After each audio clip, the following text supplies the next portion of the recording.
ملګرو سلامونه. سید الله جان باجوړی یم راغلی سوات ته په سوات کې اصالې ته په اصالې کې مشتراباد ته زموږ دا خواهش شودار شاعر سره ملاو شوي ملاقاتونه هم شوي پروګرامونه شوي دي خو زموږ دا خواهش و چې موږ د ارمان سراج صاحب سره میلاو شو راغلي یو مشتراباد اصالې ته سره ملاقات وشو ډېر زیات خوشحاله شو ستاسو ډېره مننه چې موږ لم ټایم راکړ یو جهان ډېر د کار سړی خو بیکاره یو ځکه چې د یو بل ویزاره یو ډېر د کار سړی خو بیکاره یو ځکه چې د یو بل ویزاره یو نوره دنیا وختله ستورو ته موږ لا تر اوسه بېروزګاره یو نوره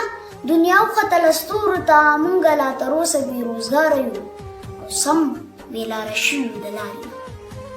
سم بېلاره شوي د لارې نه هغسې لا وایو چې په لاره یو او ټول عمر نشي په ترو شو ټول عمر نشي په ترو شو ملو څوک وایي بې کیپا بې خماره یو او نه مو څوک خواخوږی نه رهبر شته دی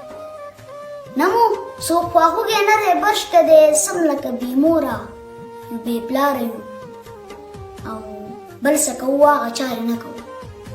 بل څه کوو هغه چارې نه کوو دلته چې راغلي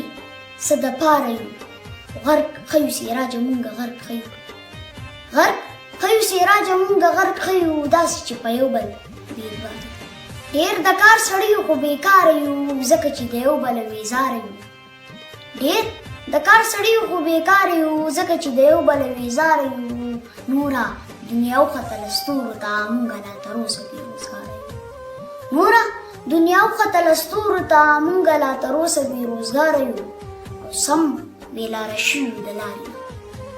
سم بېلاره شوي د لارې نه هغسې لا وایو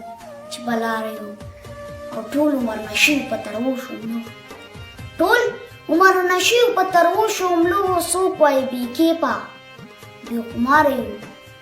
او نه مو څوک خواخوږی نه رهبر شته دی نه مو څوک خواخوږی نه رهبر شته دی سم لکه بې موره